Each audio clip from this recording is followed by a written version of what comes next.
Estamos aquí en el segundo episodio de Desnudando la verdad de los estilos de yoga moderno. Y en este episodio vamos a hablar sobre el Vinyasa Flow o el Vinyasa Yoga, que, a decir verdad, y empecemos por esto, de todos los viajes que hemos hecho a la India, en todas las veces que hemos estado ahí, que han sido varias, nunca habíamos conocido o escuchado o visto la enseñanza y la práctica de este estilo de yoga. Y eso que hemos recorrido la India de norte a sur, de este a oeste, y realmente nunca habíamos escuchado hablar sobre el Vinyasa Flow o el Vinyasa Yoga. Entonces, la primera vez que escuché hablar sobre este yoga fue en Argentina, cuando vivíamos ahí, y no era el estilo de yoga predominante, no era lo que más se enseñaba. El Ashtanga Yoga era más practicado y más conocido, pero el Vinyasa Flow o el Vinyasa Yoga se enseñaba muy poco y se enseña muy poco. Hay otros estilos que son más predominantes y más enseñados en Argentina, pero este año que nos mudamos aquí a Perú, nos dimos con la gran sorpresa de que el estilo predominante, lo que más se enseña aquí en clases y en los profesorados, es justamente el Vinyasa Flow o el Vinyasa Yoga, que es el que estamos viendo ahí en la pantalla. Y realmente me sorprendió mucho. Entonces empezamos a investigar un poco sobre este estilo, de dónde venía, cuál era su origen. Descubrimos también que la gran mayoría de los profesorados aquí en Perú enseñan este estilo de yoga, además del power yoga y ahora el yin yoga, pero el predominante es el Vinyasa Flow, y lo imparten profesores que vienen de los Estados Unidos de América. Y nos entró la curiosidad de entender por qué tenía este estilo tanta acogida, de dónde viene y por qué se enseña tanto aquí, cuando en otros países no es el estilo predominante. Entonces empezamos a hacer una investigación sobre este estilo y les vamos a contar lo que hemos encontrado. Muy bien. Pertenece al grupo de los estilos de yoga modernos, que también les podemos decir yoga postural moderno, porque como podrán ver, tanto el Ashtanga Vinyasa Yoga, aunque tiene más historia, básicamente es una propuesta postural, ¿sí? No es una propuesta de yoga, que es una filosofía, sino es una propuesta postural, ¿sí? Y a diferencia de la Ashtanga Vinyasa Yoga, es una adaptación moderna, una versión más suave, menos exigida, menos rígida, ¿sí? Más libre en estilo que la Ashtanga Vinyasa Yoga. Pero proviene de ahí, porque comienzan muchos con el saludo al solá, después siguen con el B, y le dan la posibilidad a las personas de adaptar las posturas si no les es funcional. Eso por un lado. Por el otro lado, también no tienen una serie rígida de posturas, como lo tiene la Ashtanga Yoga, que hay que hacer la primera serie en un orden, la segunda serie en otro orden, no se puede pasar a la segunda serie si no se hizo la primera. Aquí es como que el profesor, que fue formado en 200 horas, en 21 días o en 40 días o en 50 días, pero 200 horas de entrenamiento para ser profesor, tiene la libertad de elegir qué posturas puede dar en una clase. Ahora eso es medio peligroso, ¿no? Porque 200 horas de entrenamiento, de la cual de esas 200 horas tiene que haber muchas horas de estudio filosófico y otras horas de práctica y otros temas más relativos al yoga por cumplir ese programa que imponen las alianzas. Es medio peligroso, ¿no? Que una persona con 200 horas viniendo de cero de conocimiento de entrenamiento físico o de biomecánica tenga la posibilidad o la inteligencia de elegir la secuencia correcta. Después, con respecto a la historia, a diferencia del Ashtanga Vinyasa Yoga, no tiene un linaje, no tiene un creador, no hay un gurú. No sé cómo habrá surgido, quizás como es moderno por generación espontánea, pero no hay un linaje atrás, ¿sí? Bien, eso por un lado. Después, por otro lado, hablan de que la propuesta para atraer a más público, ¿sí? O a un público diferente, tiene que ver con un entrenamiento cardiovascular. Sí, esa es una de las curiosidades que he escuchado de los profesores que enseñan esta forma de yoga moderno, que proponen justamente eso, que están haciendo un ejercicio aeróbico, están entrenando su corazón, pero realmente, aparte de hacer yoga, nosotros hacemos mucho deporte, hacemos ciclismo, natación, corremos. Aparte del yoga, porque el yoga no es un deporte, no es una actividad física, pasa más por la mente que por el cuerpo, entonces dedicamos tiempo a hacer yoga y por otro lado a hacer deporte, pero los que enseñan esta forma de hacer yoga dicen que cuando uno está haciendo esta secuencia que están viendo ahí en la pantalla, están haciendo ejercicio aeróbico. ¿Esto es así, Fer? Tú que también haces tanto deporte y has hecho tanto deporte y además has practicado por tantos años Ashtanga Vinyasa Yoga, ¿tú crees que esto es así? No. Aeróbico, cualquier ejercicio aeróbico es aquel que se caracteriza porque hay consumo de oxígeno. Esa es una de las características. Segundo, un ejercicio aeróbico aumenta la frecuencia cardíaca.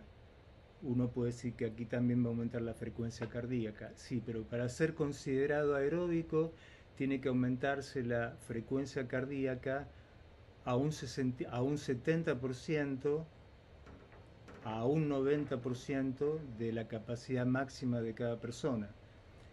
Es decir, y mantenerla durante 20 minutos o 30 minutos sin que baje de ese índice, ¿no? De 75% del máximo o 90% del máximo.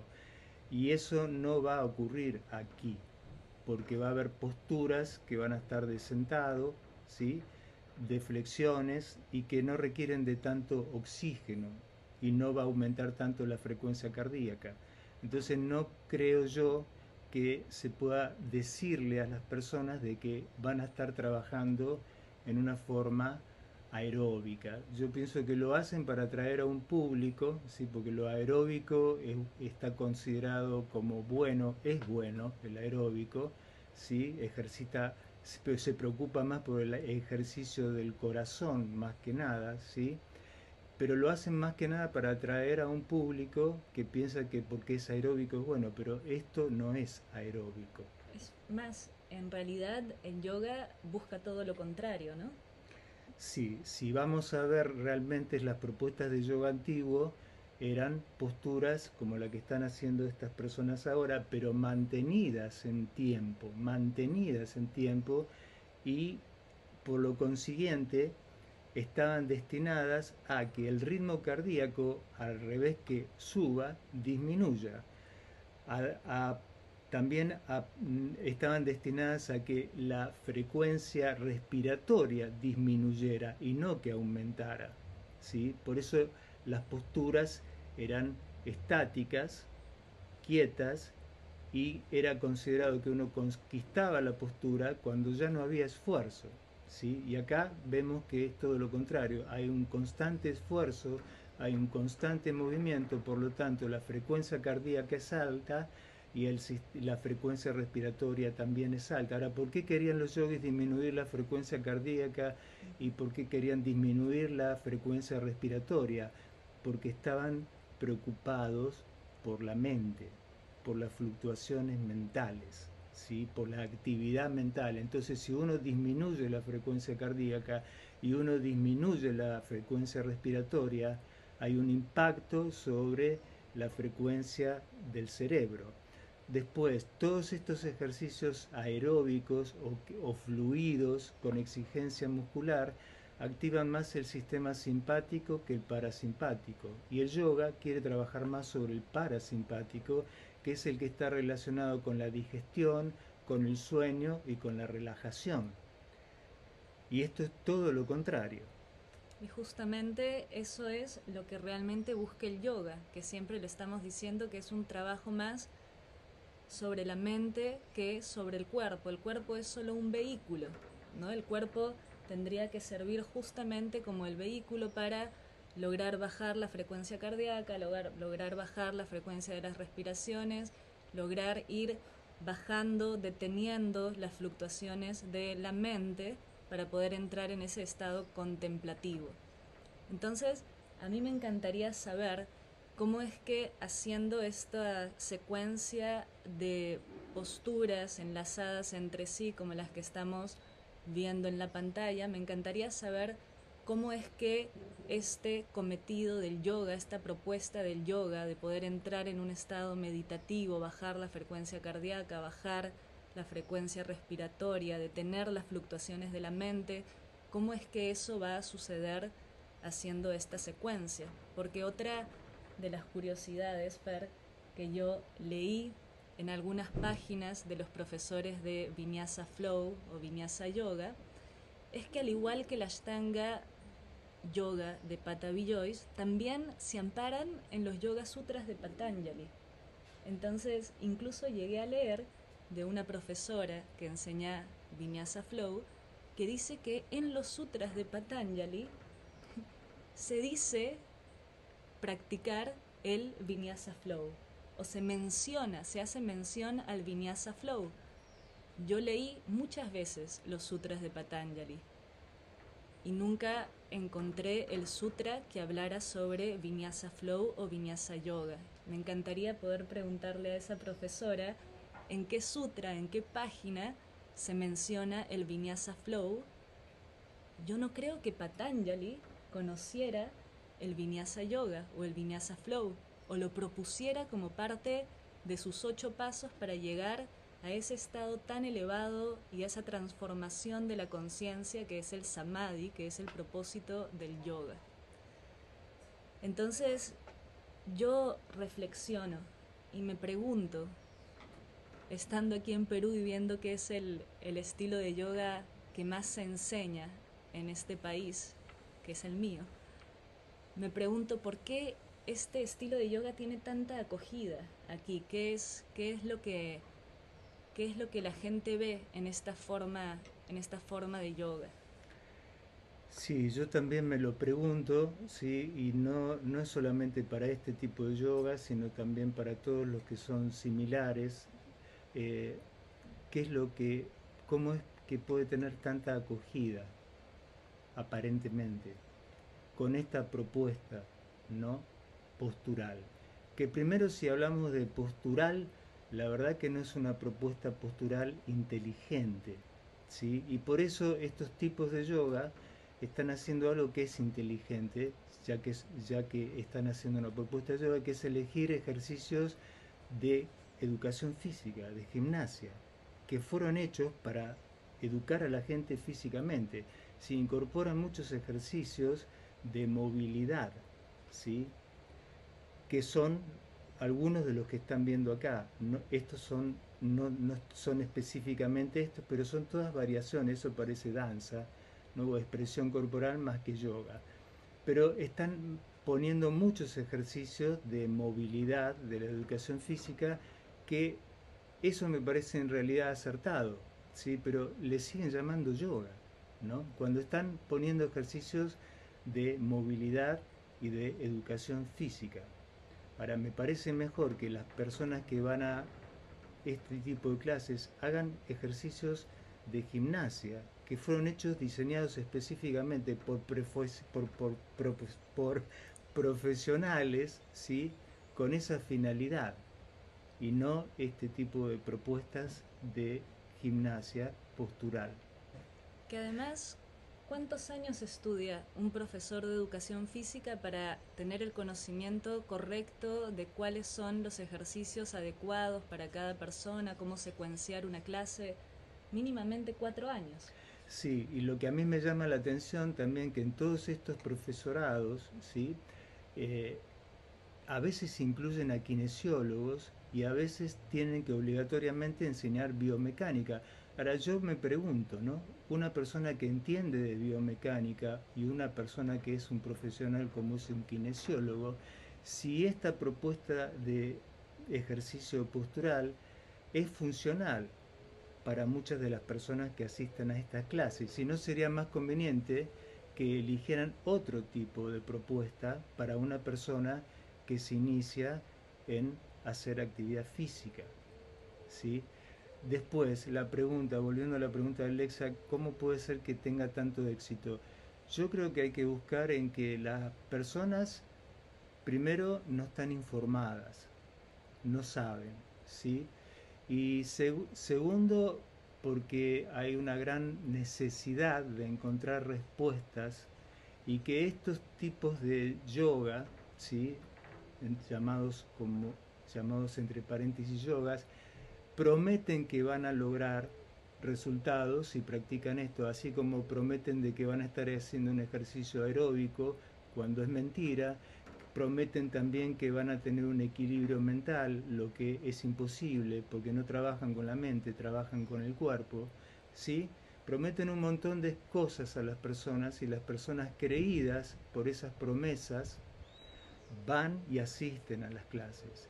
Ahora yo también quisiera saber qué es lo que le pasa a un profesor que estudió estos estilos de yoga cuando le empiezan a venir las personas, una vez que terminó el profesorado, que no son las indicadas para hacer estos tipos de yoga, que es la mayoría de las personas, ¿no? Porque las personas van a buscar yoga para arreglarse la columna, para recuperarse de una lesión, de una discopatía, de problemas orgánicos, ¿no? Y de golpe entran a una clase de gimnasia y ya digo no elegir, no funcional, porque los que se dedican a la gimnasia estudian mucho, mucho, mucho y llegan a ejercicios inteligentes. Estos no son ejercicios para mí inteligentes, pero la propuesta es de ejercicios posturales. Yo lo que puedo observar después de ver varias clases, varios videos como el que estamos viendo acá, y acabamos de ver, vamos 20 minutos, pero si yo adelanto este video, continúa haciendo lo mismo, más posturas, más posturas, más posturas, más posturas, más posturas, y es una hora de clase haciendo distintas posturas y más posturas y más posturas. Entonces, yo a la conclusión que puedo llegar es que la razón por la cual muchas personas practican este estilo de yoga es porque es una gimnasia, realmente es una gimnasia, como han visto, movimientos, ejercicios de movilidad, algunas posturas y nada más. Es una gimnasia disfrazada de espiritualidad. Y digo disfrazada de espiritualidad porque la gente va a esa clase pensando que de alguna forma, porque se vende como yoga, de alguna forma, además de estirarse un poco y sentirse bien físicamente, de alguna forma también se van a conectar con su espiritualidad. La clase dura 1 hora en la cual se hacen ejercicios de movilidad, posturas, y al final de la clase se sientan medio minuto y cierran los ojos y dicen Namaste. Entonces, es una gimnasia disfrazada de espiritualidad en la que les dicen a las personas que de alguna forma, haciendo estos movimientos, sentándose durante medio minuto y diciendo Namaste, van a lograr conectarse con su espiritualidad. Yo no veo cómo eso puede suceder realmente. Si ustedes tuviesen la posibilidad de ver a un yogi practicando realmente con esa meta tan elevada de conectarse con su espiritualidad, de alcanzar la liberación del sufrimiento, se encontrarían con algo totalmente diferente a esto que hemos visto en la pantalla. 1 hora de ejercicios de movilidad, de ciertas posturas, unos segundos acostados boca arriba, medio minuto sentados con los ojos cerrados, diciendo Namaste. Y después, para terminar, ¿sí?, la relajación final, en vez de utilizar técnicas de relajación que son extraídas de textos antiguos, del Tantra, de los Vedas, de los Upanishads, todos estos estilos de yoga, o muchos estilos de yoga, ponen música. Y no ponen las recitaciones de los Vedas, de los Pandits, ponen música New Age, ¿sí? Entonces estamos haciendo todas estas reflexiones para que las personas estén informadas y puedan sacar sus propias conclusiones. Entonces, como venimos viendo, igual que en el episodio anterior que vimos el Ashtanga Vinyasa Yoga de Patabi Jois y todos los yogas modernos posturales que vamos a seguir analizando en los siguientes episodios, que plantean básicamente realizar posturas de forma fluida o también en forma estática, como lo vamos a ver en otro episodio, realmente no tienen ningún sustento histórico ni filosófico. Realmente no lo tienen. Porque si vamos a buscar en los textos antiguos que hablan del yoga y de las posturas del yoga, como puede ser el Hatha Yoga Pradipika, el Geranda Samhita y varios otros, de la única postura que se hablan de unas cuantas, pero la más importante es esta que están viendo ahora, de sentados, con las piernas cruzadas. Este es el momento más espiritual de la clase, en que se dice Namaste.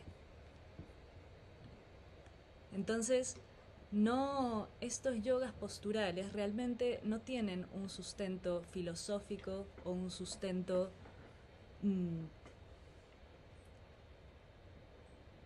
espiritual o un sustento histórico. No figura en ninguno de los textos antiguos del yoga. Es algo moderno y podemos llamarlo más que yoga, gimnasia yoga, yoga postural. Y finalicemos este episodio, Fer, recordando el verdadero propósito del yoga, que es erradicar el sufrimiento, alcanzar un estado más elevado de conciencia, purificar la mente y los sentidos y finalmente lograr liberarse de esa rueda constante de nacimientos y muertes que es la raíz de todo nuestro sufrimiento. Entonces, yo te invito a reflexionar si tú realmente crees, que haciendo esto que estamos viendo en la pantalla, una clase similar a esta de posturas, ejercicios de movilidad, como hemos visto a lo largo de este video, si tú realmente crees que vas a alcanzar la propuesta del yoga, ese cometido tan alto, ese objetivo tan alto que tiene el yoga. Nada más. Namaste.